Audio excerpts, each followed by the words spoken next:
All right, girls, so before I take this hair out, I definitely want to just go ahead and give you the heads up before you make the same mistake I did and purchase it. This is the VIVICA FOX Hurricane, whatever the hell it's called. I'm going to insert a picture, hopefully I can. I'm going to look it up online. But I found it at my local beauty supply store, and I did my crochet braids last week. This shit looks a hot mess.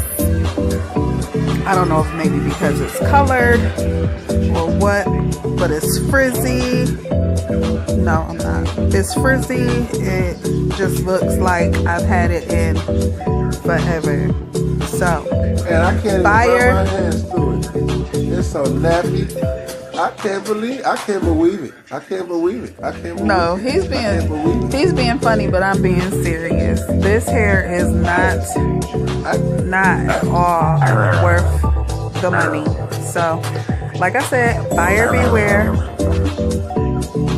Buyer beware. And hopefully my husband will stop being a jackass and let me get through this final review. I didn't even do an initial review, and I haven't been on my YouTube channel in a very long time, but I was looking for videos. Hopefully somebody would have had a review for the hair, but like I said, I was the guinea pig. I bought it, I wore it for a week, and now it looked like Raggedy Ann and Andy.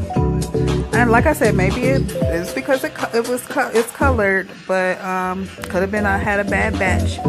But ultimately, I'm very disappointed, and I will never buy it again. So, with that said, buyer beware, and use it at your own risk. Okay. Bye.